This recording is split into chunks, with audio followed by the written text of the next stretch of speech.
Listo, chicos, entonces seguimos. Nuevamente, esto es un cuadro genérico, no tiene que ser obligación, sencillamente es una recomendación según el tipo operativo. Si yo soy un trader intradía, ¿sí? Pues bueno, tengo ciertas dimensiones, que es decir, que tanto acerco y alejo el gráfico. Bien, entonces la dimensión más corta deberían ser 2 minutos, luego 5, luego 1 hora y luego el diario. ¿Sí? ¿Por qué? Porque recordemos que Wyckoff analizaba por dimensiones, así lo denominaba él. Dimensiones son sencillamente perspectivas, temporalidades, que tanto acercas y alejas el gráfico para identificar una situación y ya. ¿Sí? No es que sea súper, wow, súper diferente de lo que hacemos, solo que lo denominaba dimensiones. ¿Bien? Esto ya es como para el que quiera revisar, tal vez, o sea, recordemos que un intradía que opera 2 minutos ya sería un scalper, ¿no? Si yo voy a hacer un swing, buscar una entrada en 5 minutos, la verdad no es que, o sea, se volvería más un intradía, ¿verdad? O sea, como que ahorita el movimiento que genera el mercado en estas temporalidades suele ser tan volátil que ya desde mi punto de vista este tipo de operativa no se aplica tal cual, ¿sí? Pero bueno, es una taxonomía que tienen bastante los traders en España, ¿sí? Enrique Valdecantos es un trader español, ¿vale? Y suelen organizarse así, ¿vale? Por ejemplo, allá en España, concretamente en Valencia, muy poco se habla de scalping, o sea, el concepto, scalper. Es muy raro digamos que la contextualización de ese concepto scalper. Si no se conoce más el intradía. Bien. Bueno, sencillamente cuestiones de traducción al español, ¿no? Así que bueno, independientemente del tipo de operativa individual, siempre se debe buscar lo que se conoce como la línea menor, no, la línea de menor resistencia, me enredé. Ya sea en el largo, en el medio y en el corto plazo, pues se debería haber una confluencia idóneamente. Pero eso es idóneamente. Nosotros ya sabemos que si el diario te dice algo, es muy probable que en 30 minutos te diga otra cosa, porque puedes estar operando un retroceso de lo que en diario es un impulso. Entonces esto es como relativo, sencillamente lo cito porque es un cuadro muy conocido entre los wickofianos. Hay personas que establecen su operativa gracias a este cuadro, pero me parece que es limitar, ¿sí? Es esquematizar cuando el análisis técnico tiene un factor que no puede ser cuadriculado, ¿sí? En el sentido de que es la persona la que determina, según su forma de analizar, cómo se mueven las temporalidades. Pero, pues bueno, lo citamos porque estamos hablando del metahueco. Bien, entonces, ¿cómo se opera? Bien, este es como una buena comparación. Para Wyckoff el 50% es como el 61.8 para ello, o sea, el punto vital, ¿sí? La pregunta es, ¿cuándo, dónde y cómo? ¿Cierto? Esta es una imagen sacada también del libro de Valdecantos, ¿sí? Del maestro Valdecantos. Y pues acá encontramos lo que yo les decía del volumen, ¿cierto? Si se dan cuenta, tenemos un precio que llega a esta zona, hay un incremento de volumen muy fuerte, ¿verdad? Y después se da otro movimiento, pero que carece de volumen. Y aparte de eso, miren, estos son llaves, imagínense que son velas, ¿sí? Esto es lo mismo que tener una vela así de chiquita, con mecha y con mecha. Eso es una vela extrema o una vela de decisión. Es decir, no sirve. Esto sí es una vela, lo podríamos imaginar como una vela eh, de decisión, ¿cierto? Fuerte, pero que no supera esta zona. Bien. Es decir, que este volumen que ingresó no es para continuar la tendencia, porque frenó de golpe el precio ahí, sino es porque están buscando operar en el otro lado, en el otro sentido. Entonces miren cómo el precio realiza un sprint, bien, después realiza el testeo y se fue. Bien, digamos en este ejemplo no hay secondary test, no hay nada. ¿Sí? O sea, directamente sprint y chao.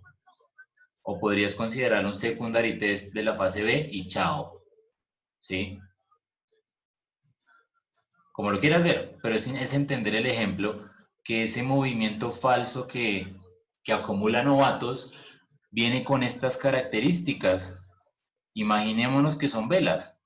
Son velas de muy poco volumen, de muy poca información, ¿sí?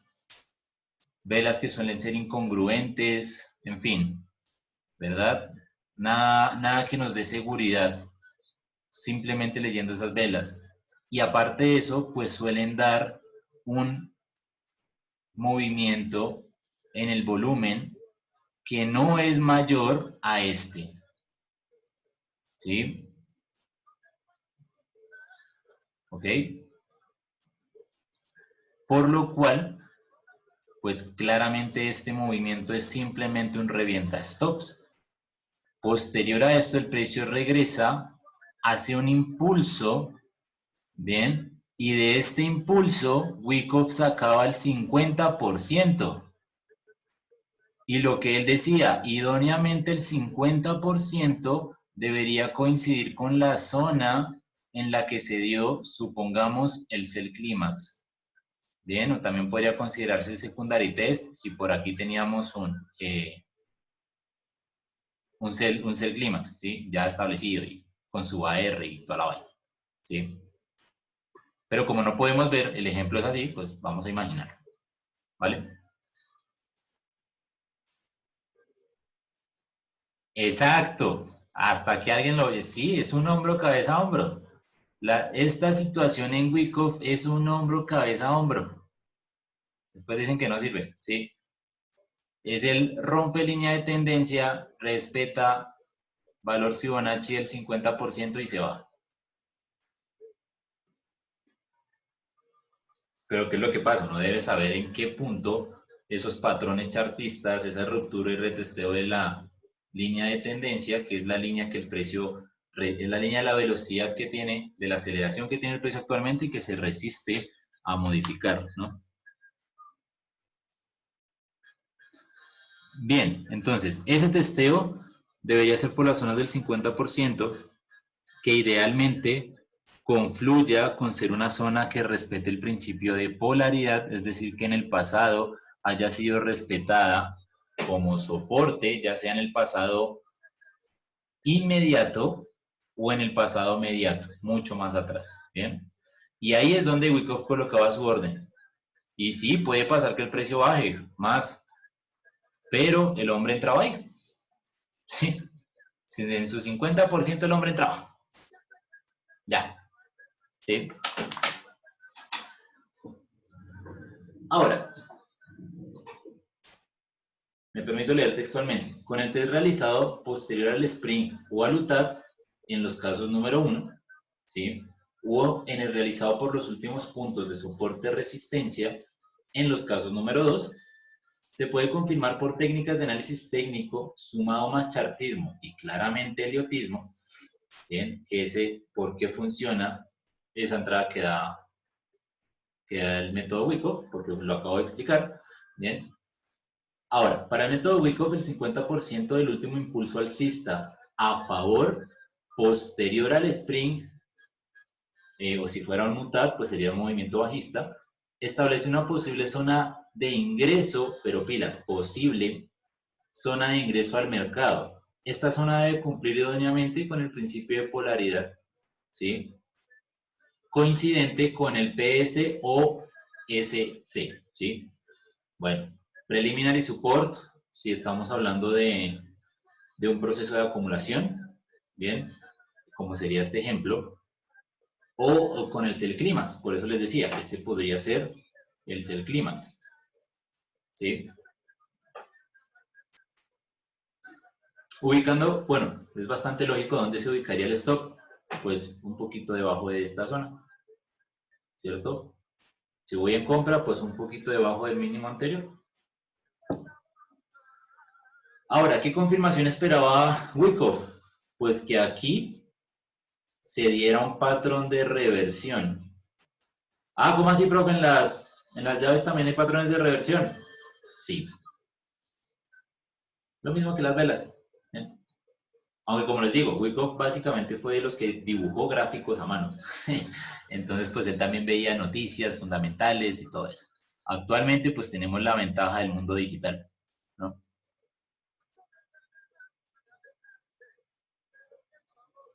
Bien, ya aquí entraríamos al Wyckoff moderno, así que lo vamos a dejar hasta acá. Bien, antes de entrar a esto es importante aclarar los conceptos clásicos, o sea, la base, para entender qué es lo que le agregaron. ¿Vale? Sí, para entender qué es lo que agregaron. Bien. Entonces, ¿se entendió, chicos?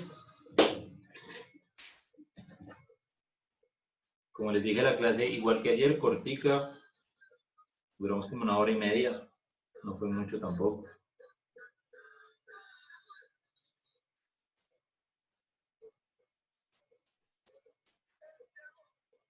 ¿Preguntas?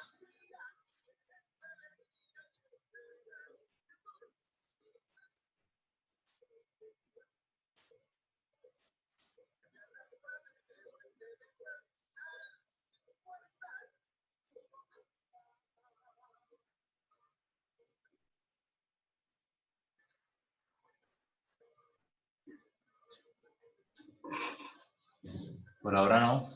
Profe, el tema de las llaves, nada, tranquilo. O sea, no te compliques con eso. O sea, imagínate que son velas lo que estás viendo acá.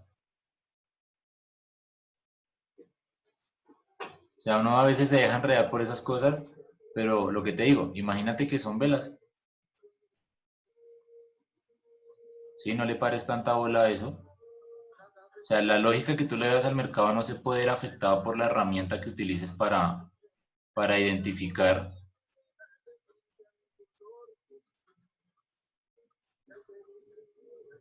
¿Sí? O sea, es ver velas. O sea, para ti este movimiento de velas es contundente, claramente no, o sea, está perdiendo mucha fuerza. Pero mira como aquí de inmediato salen velas ya un poco más grandes, un poco más definidas. Bien, esto es un retroceso claramente, ¿sí? Y salen velas con más tamaño que estas chiquiticas de aquí.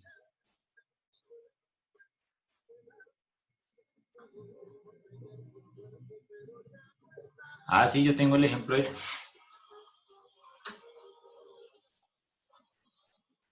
Bueno, acá.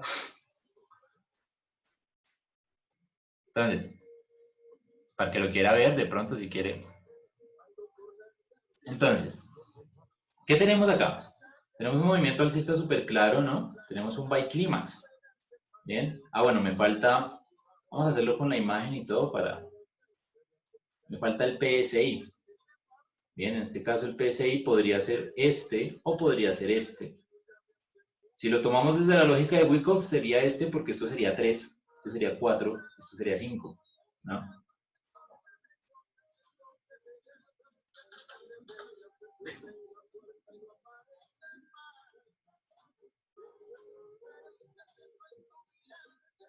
Igual después hacemos como unas clases extra, cuando acabemos el temario, son como unos plus para ver un gráfico de barras, mira, es que no es gran cosa. Mira, lo mismo, ¿sí?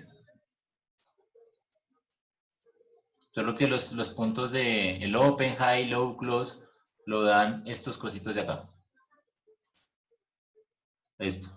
Aquí es donde abre, pum, el precio se movió, este fue su mínimo, luego sube, me hace un máximo y cuando se va para el ladito derecho, ahí cierra. Luego abre la siguiente, tiene su movimiento y luego a la derecha cierra. ¿Sí? Entonces el palito que está a la izquierda es el punto en que abrió. ¿Sí? El palito que está a la derecha es el punto en que cerró. ¿Sí?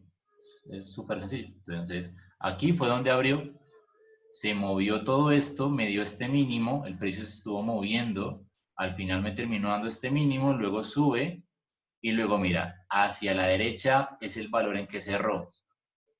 Abre. Ah, profe, que ¿por qué se hace pequeño espacio? Bueno, ese es el inconveniente de las llaves. Bien, que suele dar unos pequeños espacios, los formatos que utiliza TradingView. Si tú lo utilizas en el MetaTrader, no te da esos espacios tan pronunciados. Miren de aquí a acá cómo salta muchísimo, ¿no? Por eso a mí personalmente casi no me gusta usar llaves. Bien, porque no tiene ahí como su cuestión que te puede hacer ruido, ¿no? Pero esto es lo mismo que haber tenido esto. Ay, ¿qué pasó? Ah, es que estamos muy cerca del gráfico.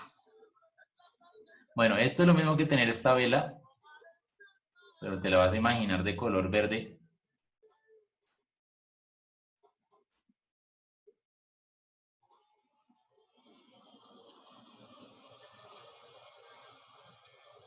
Y con una mechita abajo.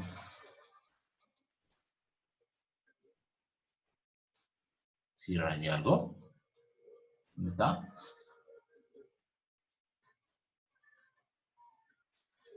Oigan esto.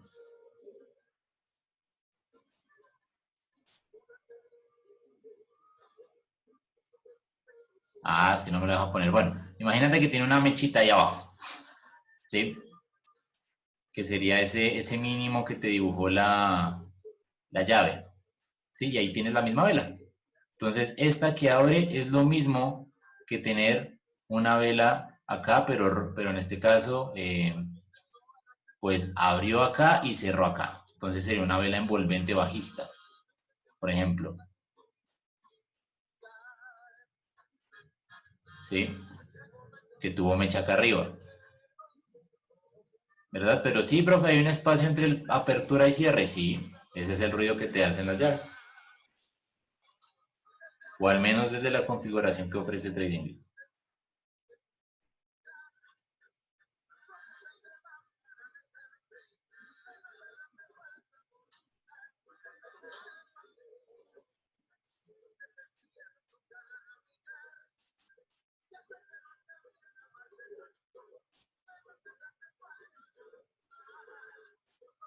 Bien, entonces tenemos aquí esa zona de soporte, bien, de resistencia concretamente.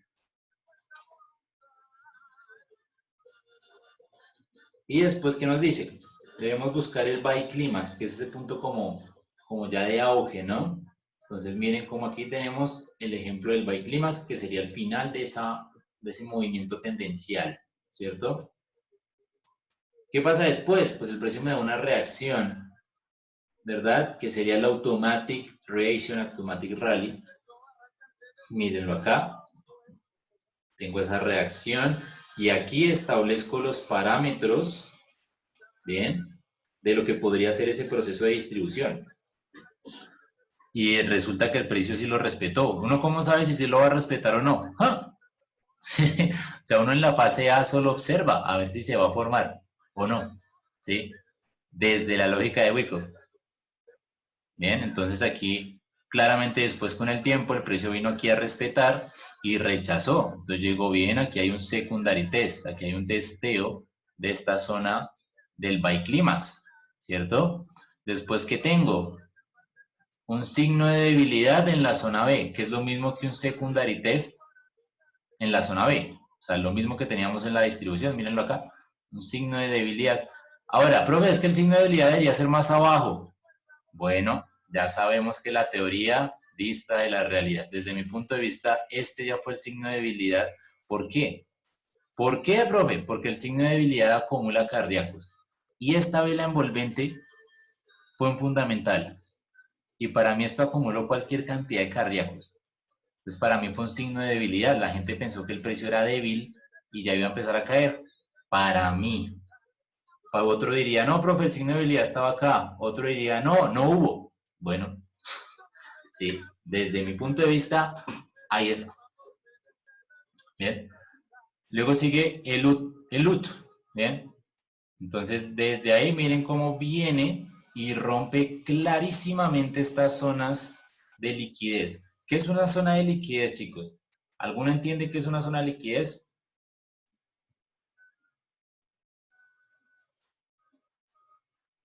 Profe, la R no iría en la A. ¿Por qué? O sea, bueno, si lo pongo en la A, mira cómo el precio de inmediato me estuvo rompiendo acá, me rompió acá, me rompió acá, me rompió acá, me rompió acá, me rompe en todo lado. No es una zona que haya respetado realmente, ¿sí? Y además, aunque no lo estamos viendo desde un punto de vista eliotista, pues es como teóricamente debería ser la tarea, si entendemos que el precio siempre va a tener impulso, retroceso, impulso. Bien, una zona de liquidez, chicos, es una zona donde vamos a recordar lo que es el concepto de liquidez. La liquidez es bueno, lo voy a definir sencillo, es la facilidad con la cual yo puedo volver líquida mi ganancia, o sea, liquidar mi dinero. O sea, si yo gano y yo metí una compra y el mercado se fue a favor, pues qué tan fácil es en ese mercado que yo pueda retirar de inmediato mi operativa en el mercado y que se vuelva dinero en mi cuenta. Eso depende de la liquidez, ¿sí? Porque si yo compro, por ejemplo, acciones de Facebook y ya llegó al precio en que yo quería, yo listo, ya me tengo que salir. Cuando yo me llego a mi zona de take profit, el take profit hace la operación opuesta, es decir, el take profit vende mi posición para que otra persona la compre. Por eso es que cuando nosotros ganamos, otro pierde. Así funciona el mercado y así funciona la vida. Entonces, si no hay nadie que quiera la posición en la que yo estoy, me jodí, porque no voy a poder salir del mercado, no hay liquidez.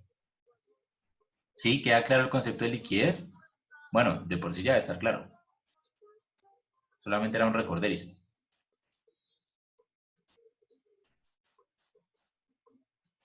Entonces, es uno de los parámetros buenos del Forex, que tenemos proveedores de liquidez. ¿Sí? Entonces, una zona de liquidez es una zona en la cual muchas personas, bueno, si lo miramos desde el punto de vista market maker, muchas personas tienen sus stops. ¿Bien? ¿Y qué va a pasar? Se va a hacer líquido, ¿sí? Se va a liquidar la cantidad de dinero que hay ahí, pero para los brokers, ¿sí? ¿Por qué? Porque cuando uno pierde el broker gana, ¿sí? Entonces el broker va a liquidar esas zonas y las va a convertir en dinero para él, ¿sí? O sea, ¿cómo así? Si una persona entra en venta en un doble techo perfecto, ojo, yo no estoy diciendo que no sirva el doble techo, porque van a encontrar muchos ejemplos en los que sí, pero nosotros ya sabemos que lo más probable es que hagan esto, ¿sí? O sea, que caiga y luego suba y si dejaste un stop muy chiquito te saca. Pero si tú sabes colocar un stop, pudiste haber aguantado esto y volver y ganar hasta acá, ¿sí? O pudiste haber ganado hasta acá, que no estaba mal, ¿sí? Pero ¿qué es lo que pasa? Un novato ingresa en venta con un stop súper pequeño, por psicología, ¿sí? No entiende dónde colocar su stop, entonces dice, no, una gotica más arriba. Y ya, y ahí lo ponen. Y conozco a muchos que operan así. Entonces, lo dejan ahí por encimita, ¿sí? ¿Por qué no? Tiene que ser el alto anterior y como es un doble techo, triple techo igual, entonces es un poquito más arriba y así no arriesgo tanto. ¿Y qué es lo que pasa? En ese momento hay tantas personas que ingresan en esa misma zona que se vuelve una zona con mucho dinero para los brokers. O sea, si un broker hace que el precio llegue hasta allá, va a liquidar todas esas operaciones que se van a convertir en dinero para él, porque los brokers ganan cuando uno pierde. Claramente, si a mí una operación me toca stop, el broker gana. Si a mí una operación me toca take profit, el broker pierde, porque me tiene que pagar. ¿Sí? Por eso sacan esos mechazos, por eso hacen esos movimientos. Miren, estos mechazos son revientastops. Son revientastops. Estos mechazos en zonas, ¿sí? Que son de congestión, son revientastops. Eso no es por casualidad, ¿sí? Porque hay muchos novatos acá entrando, ¿sí? Entonces, esas zonas en las que entra mucha gente y tras el hecho entra mal, se vuelven zonas de liquidez para los brokers, porque si llegan ahí van a liquidar sus ganancias. Ese es un concepto del Wyckoff moderno, no del Wyckoff clásico. Está muy relacionado a la operativa bancaria. Bien, ¿se entiende esas zonas de liquidez?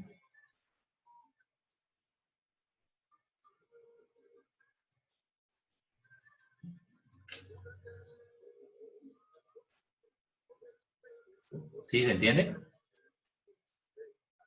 ¿O no? Si no, pues buscamos otra forma de explicarlo.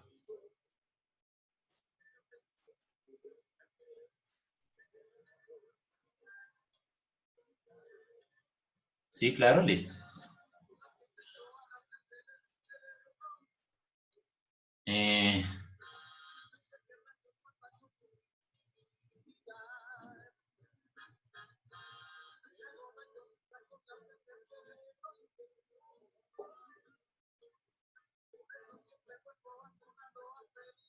¿Otra vez? Listo. Entonces, vamos a buscar un gráfico vacío. Entonces, mira, ¿qué es lo que pasa con las zonas de liquidez? Vas a imaginarte que tú eres el broker, no que eres el operador normal, ¿sí? Sino que tú eres un broker, ¿listo? Es decir, tú ganas cuando los demás pierden, ¿bien? Entonces, aquí tenemos, por ejemplo, un esquema de acumulación. ¿Qué es lo que pasa, brother? Tú como eres el broker, le estás dejando a los demás operar. Y muchos novatos van a decir, uy, mire cómo ha respetado esta zona, hermano. Uf, está súper buena. ¿Sí?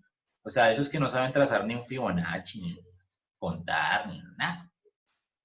Dicen, uf, está súper teso, parce, miren. La super entrada, ¿sí? Mejor dicho. ¿Bien? Porque ha respetado mucho esta zona. Entonces, claro, cuando vuelve a esa zona, dicen, uff, con todo, papá. Le va a meter la compra y empeño la casa.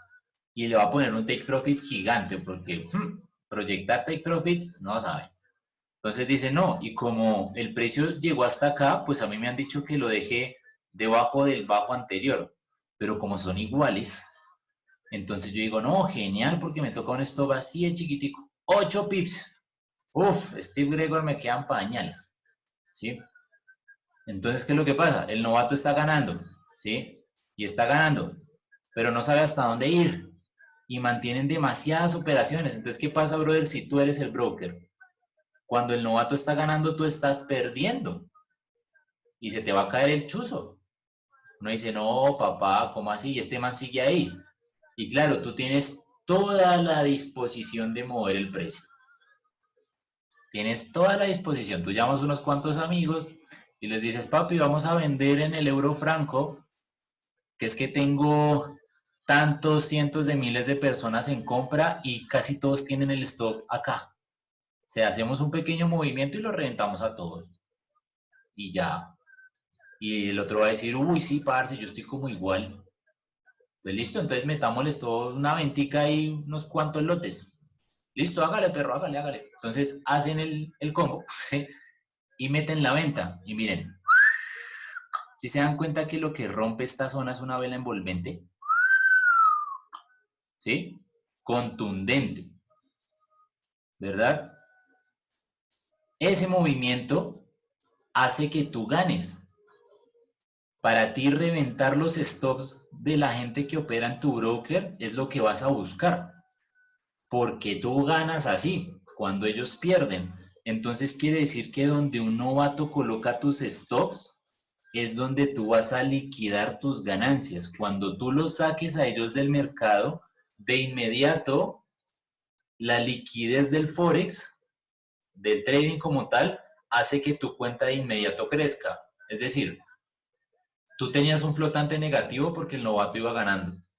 Cuando el novato pierde y todos sus stops se suman en tu cuenta, ya pasaste de tener un flotante negativo a tener directamente en tu equidad una cuenta más grande.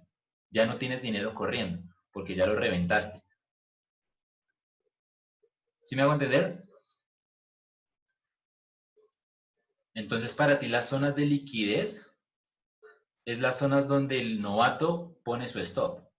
Entonces, tú un pool con el parche amigos allá de otros brokers, toda la vaina, y venden, hacen un pool para reventar. Y después, ¿qué hacen cuando el precio está más abajo? Compran. ¿Sí? Entonces, pero bueno, primero tienes que testear, ¿sí? Y te das cuenta que en general otros inversionistas muy fuertes están viendo también compra, te das cuenta que el mercado sube, entonces dicen, no, listo, voy a cerrar mi venta y mantengo la compra, bien, porque me doy cuenta que hay suficiente demanda para poder aguantar esa posición, que es lo que yo creo que es lo más lógico que deben hacer, bien.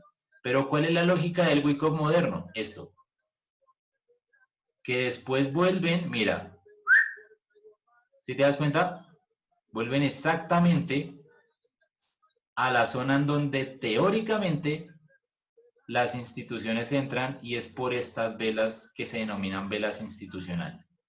Bien, pero eso ya lo veremos después. Por ahora no se enreden con eso, si no entendieron, no pasa nada. Sencillamente fue que el ejemplo se prestó, solo es entender el concepto de liquidez, de las zonas de liquidez. Bien. Entonces, ¿qué estábamos? Nos serán de lleno. Listo. ¿Por qué estábamos hablando de eso? No me acuerdo. Pero bueno. Uy, ¿qué pasó ahí? Ya.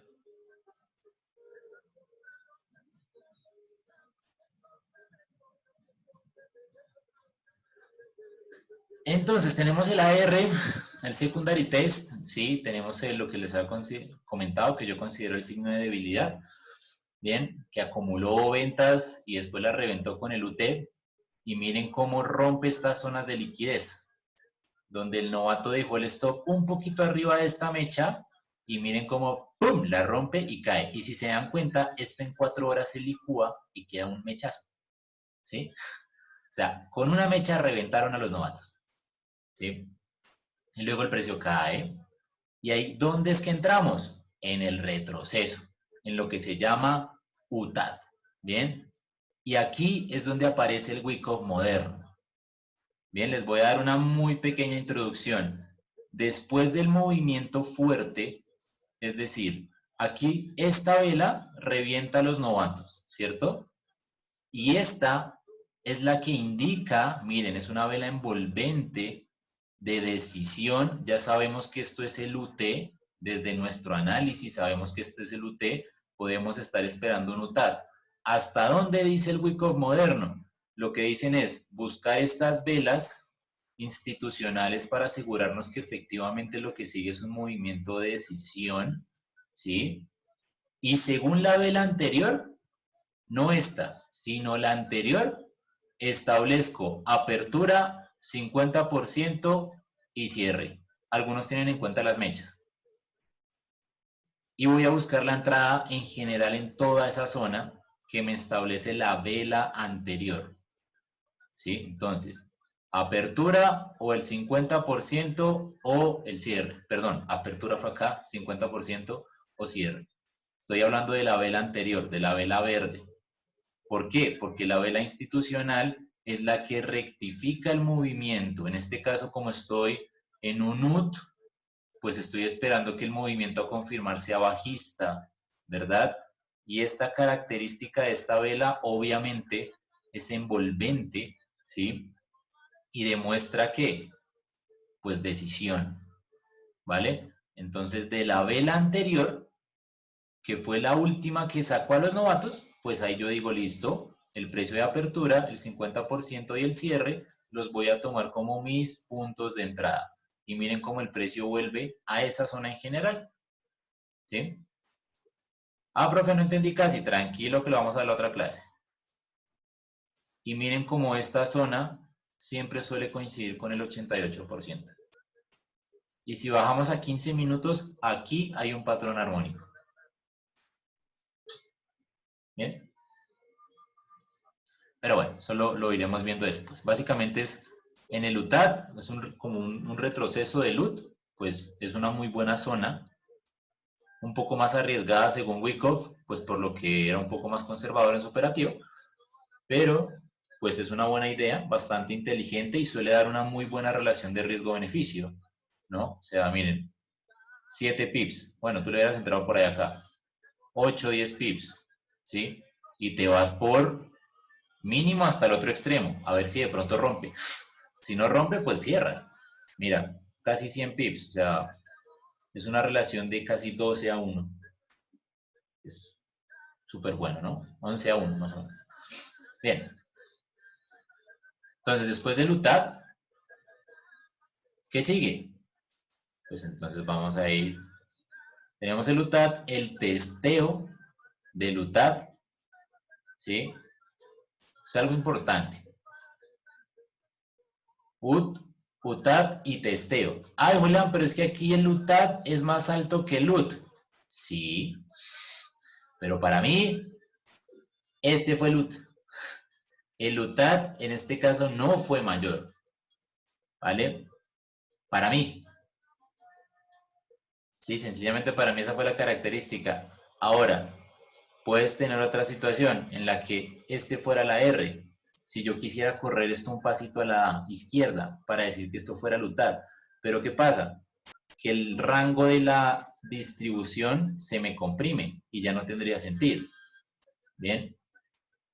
¿Cuál fue la otra situación que yo consideré? Por ejemplo, chicos, que el secondary test fuera este y fuera un secondary test muy pequeño, este fuera el UT y este fuera el UTAD.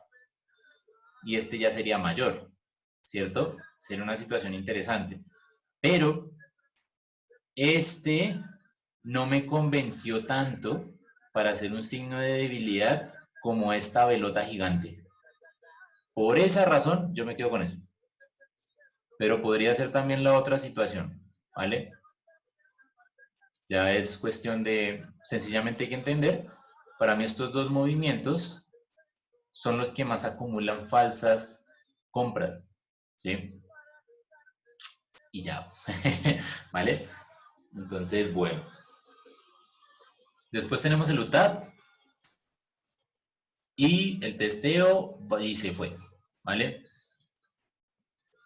Si consideráramos la forma que les acabo de decir, este sería el testeo del UTAD, ¿cierto? Pero para mí también existe la posibilidad de que este sea el testeo y pues también tenía la lógica heliotista en el conteo.